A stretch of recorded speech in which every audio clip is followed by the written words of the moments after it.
Hi, my name is Carmen Langston. I'm a multi-site literacy facilitator in the Little Rock School District, and today I want to talk to you about grouping students for intervention.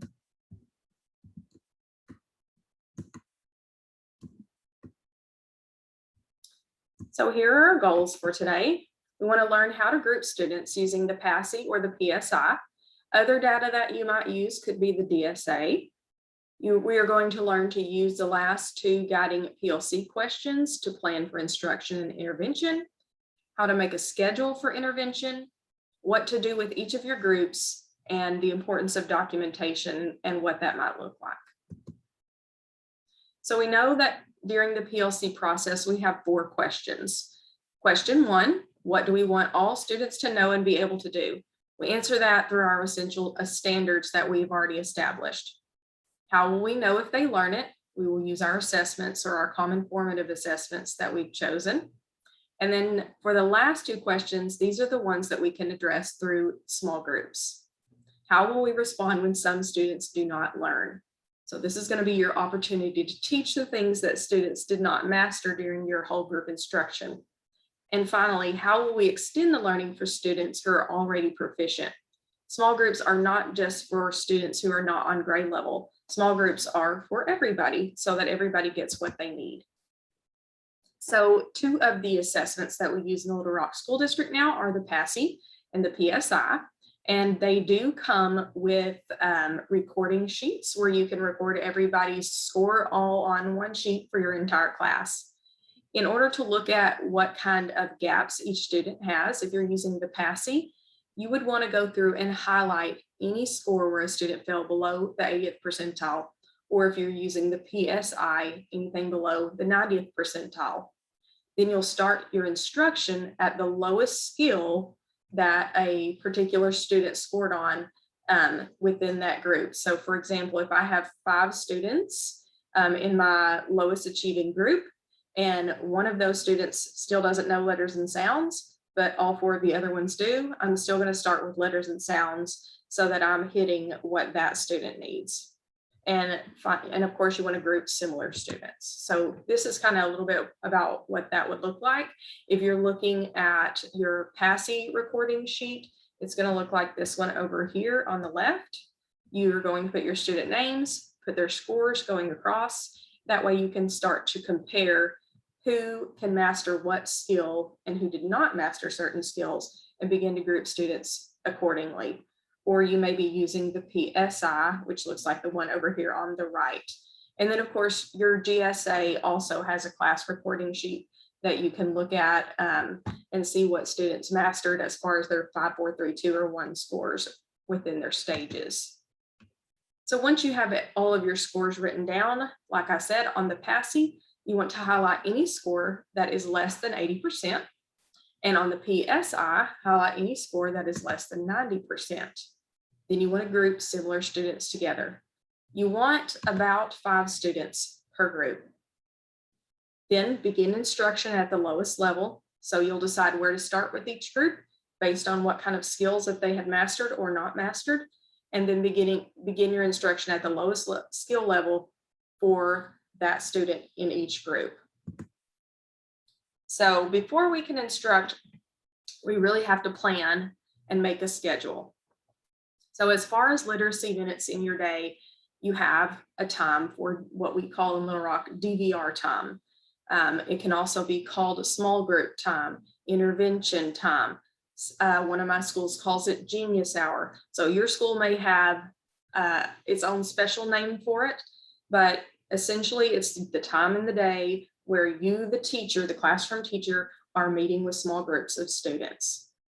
Like I said, groups should be approximately 5 students, and in your schedule, your DVR time should be an hour, if at all possible, because you do want to see as many students as you can. This is going to be your most powerful and influential block that you have in the school day. Groups should last around 20 minutes. If you can't fit 20 minutes, you could do 15, but no less than that, or you really won't get the things done that you need to get done. You won't have enough time. So if you have 5 students per group and 20 minutes for your 1 hour DVR time, then you can see about 15 kids per day. So that would be 3 rotations of 20 minutes at 5 students for each 20 minutes. Your lowest students should be seen daily. So you want to see them for 20 minutes, Monday, Tuesday, Wednesday, Thursday, and Friday. And then your highest students should at least be seen twice a week, like Tuesday, Thursday. So I want to show you an example of a schedule that a teacher and I worked on together. I like color coding, so that's how we have done this, and that worked well for her as well. What we did was, looking down here at this second box, we knew that we wanted our lowest students to be met with daily, our next lowest to be met with at least 3 times a week, so Monday, Wednesday, Friday. Up from that, once again, 3 times a week, Monday, Wednesday, Friday, and then taking our higher 2 groups and giving them Tuesday, Thursday. Then we just plugged in the names based on how the students were scoring on their assessments. We took our lower 5 students and put them in the group that would be seen daily, and just continued to work our way up from there, making sure that the groups had no more than 5 students. Sometimes you may have to put 6 students in a group. If you can fit them at your small group table and that works for you, great. Do not go beyond 6 students because that won't work. You can have less than 5. You can even have as low as 1 at a time and work one-on-one with students if you can make that work. Okay, so once we have the names on here, then we've just created the schedule at the top. We've just put Monday, Tuesday, Wednesday, Thursday, and Friday. Once we've got that done, we added in our times for 20-minute time slots, 10:15 to 10:35, and so on. That way, once the times are selected, we can go in and put group 1. And I don't like to schedule them at the same time every single day, just in case there are some kind of pullouts like GT or reading intervention. That way if that person is pulling at the same time every day, they won't miss it every single time. So I do like to kind of scatter it out if possible. So we just went through and put group 1 on every day, color coded that with red, plugged in group 2 for Monday, Wednesday, Friday, plugged in group 3 for Monday, Wednesday, and Friday, and then stuck in groups 4 and 5 for Tuesday and Thursday. And that equaled out to her seeing 3 groups every day for 20 minutes each. And she's able to reach at least 15 kids per day that way. If you like this document and you want me to share it with you, all you have to do is shoot me an email and I will share that with you, but it's very easy to create yourself. After that, we like to print it out and laminate it and then just tape it to the small group table so that it's always there. And remember, these groups should not be the same forever because eventually some students will start to master some things and they need to go ahead and move up to a group where the other students are with more of a like ability as themselves. Some will pick it up a little bit quicker than others, and we just want to adjust those groups accordingly. Okay, so once you've got your schedule going, then what do? There's many things that you can do in small groups, but small groups are for literacy. This is a literacy time of your day. So those minutes are accounted for within your literacy schedule. One thing that you can do if you are in grades K through 3 is foundations interventions. That is not the same thing that you taught in foundations during whole group. Not everyone needs foundations interventions, only if they're not mastering what you have been teaching in class. If they're not mastering that, then they may need a reteach, but you need to go back to the skills that they're missing from before. So you're not going to just go and teach the exact same lesson. So if I've taught the letters M, S, B, A, R, T, I, and P, and now I've done my assessment at the end of my unit, and I noticed that these 4 kids did not master any of those letters, then I'm going to start back at the very first letter with them, M. Even though in whole group today, I'm not teaching M. I'm teaching what I've taught in the past, okay, in my small groups.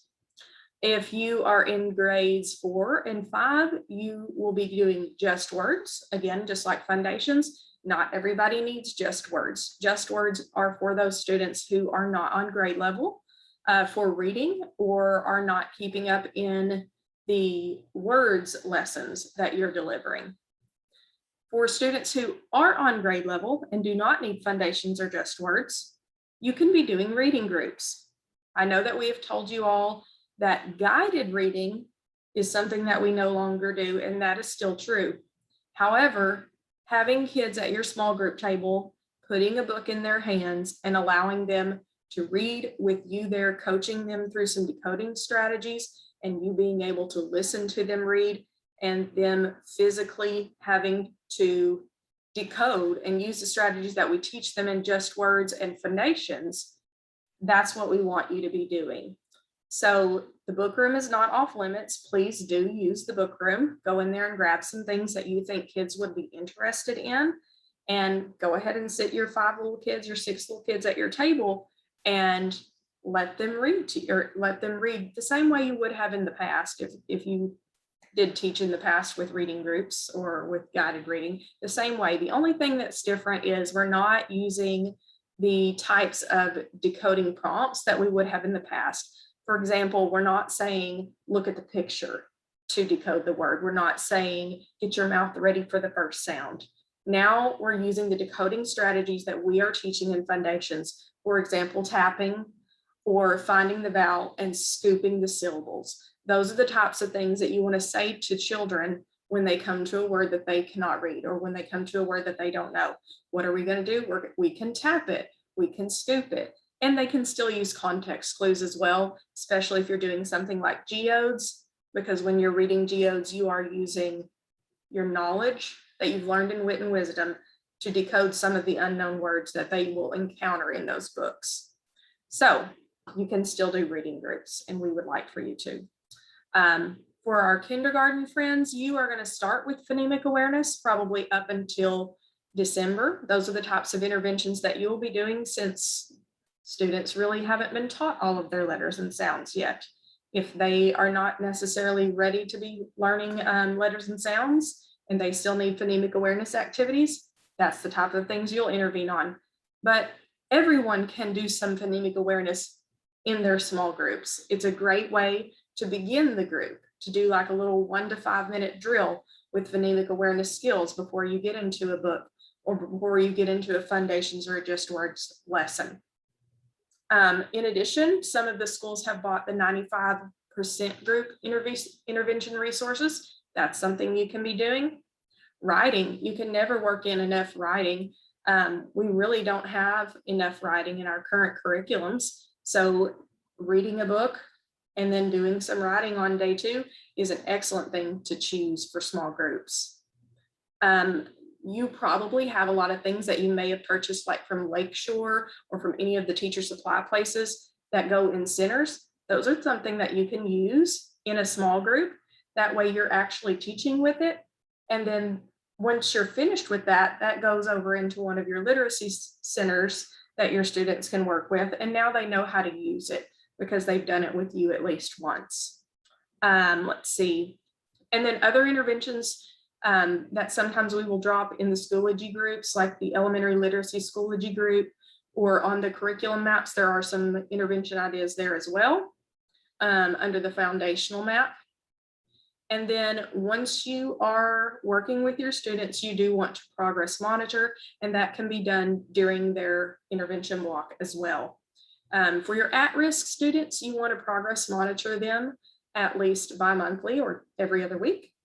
And for your students who are at some risk, you want to progress monitor them at least monthly or once a month. And then of course you're going to document. So once you've met with your groups for your 15 to 20 minutes, as you dismiss them, you want to document how each student did and what kind of activity or skill you worked on. So let's talk a little bit more about that for progress monitoring and documentation. So Foundations has built-in progress monitoring. It is not in your book, it is on the website on Wilson Academy. I think I will be able to show you what that looks like. Let me click here.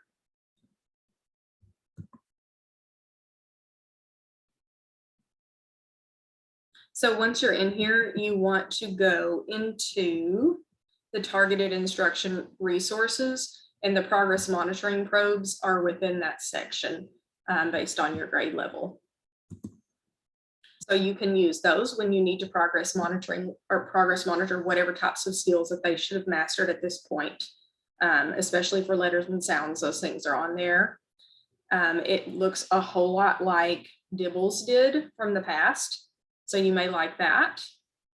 Groups with established readers, teachers can take running records and record how many words correct per minute the student is reading. So once you've given them a book that you got from the book room, they've had a chance to read it at least once. On the next day, you can have them read it again. You're listening in for fluency, just making check marks on a notebook or a paper of your choice and setting a 1 minute timer. So we're seeing how many words correct that student can read in 1 minute. And then we're watching for growth over time, obviously. All student interventions should be documented, especially those who are at risk. So if you have an SBIT team at your school, most likely that they have told you if you're going to bring a student before SBIT, you need about 6 to 8 weeks of intervention documentation.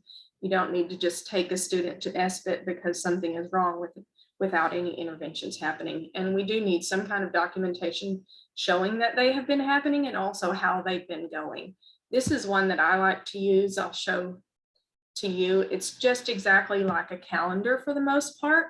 You can record your student's name up here. So I like to make copies for one for every student in class, their grade, the month. So this will take you through the whole month. That way you only have to print it once at the beginning of each month. And then for your interventions, as you're delivering it as a classroom teacher, that is tier 2, because it is in a small group, not whole group. Your whole group instruction, that is tier 1. As you're meeting with small groups as a classroom teacher, that is tier 2. It's happening in the classroom. And if they're being pulled out by someone else, that is tier 3. So I like to just circle whether it was one-on-one. Peer tutoring is not really something that I use, but that's an option on here. Or small group. On strategy or strand or focus, I'm just going to write down exactly what we worked on. So if it was a phonics skill, let's say I was working with a group of kindergarten students, I might say phonemic awareness, rhyming, phonics, letter names, whatever it is that I've worked on, just a brief description there. And then there's a spot for progress. So I might say low and slow, or I can just do something very quickly. If I like to do a rating system, I might write a 1, 2, 3, or 4, or a smiley face or an uh-oh face. Just whatever it is that I can quickly look at and see this is something that the student is doing well with. So I can go ahead and go up to the next skill, or the student is not doing very well with this. So I need to spend more time or go back. Once you have that, you want to keep up with that, because that's what you're going to use to, number 1, drive instruction, and to number 2, if you need to take a student before SBIT, you have it ready to go. And that is also something that I'm willing to share with anybody who wants it. So if that's something that you want, you can send me an email and I'll be glad to share that with you. Okay, let's go ahead and go forward. This is kind of what I was just talking about, using data. You want to use the progress monitoring that we just spoke about and your intervention notes to move students forward based on how they're doing. You do move students around in groups as some begin to master new skills. They don't always stay with the same group of kids all year long. Okay, so here are our learning targets once again that we spoke about at the beginning of this session. We were going to learn how to group students using the PASI or the PSI. And like I said, you can also use DSA data. Please do not use Lexia data. Because we do know that students can spend a lot of time on there and they can get into those higher levels, but not truly be able to do those skills. So please do not use Lexia data. Use something where you've had to sit with a student one-on-one and watch how they perform. Or even in the DSA, that's still them individually performing. Use the last 2 guiding PLC questions to plan for intervention. So we talked about that in our instruction. How to make a schedule. Remember, that is a document that I'm willing to share with you. Otherwise, they're pretty easy to make. What to do with each group. We talked about many things that you can be doing with them. And finally, the importance of documentation. So I hope this has been helpful for you. If you have any questions, like I said, feel free to email me. I'm happy to share any of the things that I shared today as far as documents. For students who are not with you, They can be working on Lexia on their Chromebook, on Epic, Mayan, any of those things that we have under Renaissance. They can be working on math skills. They can be doing a piece of writing that may have come from Wit and Wisdom. Anything that they can be working on independently. They can be pulling books from your classroom library and independently reading. They can be doing some writing based on something that they read from the classroom library. They can be in centers or stations. They can be doing word sorts. There's many, many things that they can be doing. You just want to make sure your routines and your procedures are in place so that your students know this is a very protected time of the school day. It's not okay to interrupt small groups unless it is an emergency. We use C3 before me as in C3 other students if you have some type of a problem, and see if they can help you before you interrupt the teacher. But whatever types of strategies that you like to use so that your small groups are not being interrupted and you get the most intentional time out of that little 20 minutes or that 15 minutes maybe that you have with that little small group of students. So if you have to miss something in the day because there is an assembly or what have you, small groups is not the thing to skip. It is the time in the day where you're going to be directly providing students with exactly what they need. So please do not skip small groups. It's very important. I think once you begin, if you have not already, you're going to like what you see. You're going to begin to see growth from your students. Your NWEA scores will reflect that. And if you need support, that's what we are here for as literacy coaches, either from the district or within your building. So please reach out if you have any questions. If you're at one of my schools in the month of October and November, RTI or intervention, small group time, DVR time, whatever you want to call it, that's what we're focusing on. That's what I'm looking for. And I want to give you good feedback to where we can really get that locked in tight. I want that to be a really great time of the day for you. So I hope you have a good afternoon. I hope this was helpful for you. Please reach out anytime. I'm happy to help. Have a good day.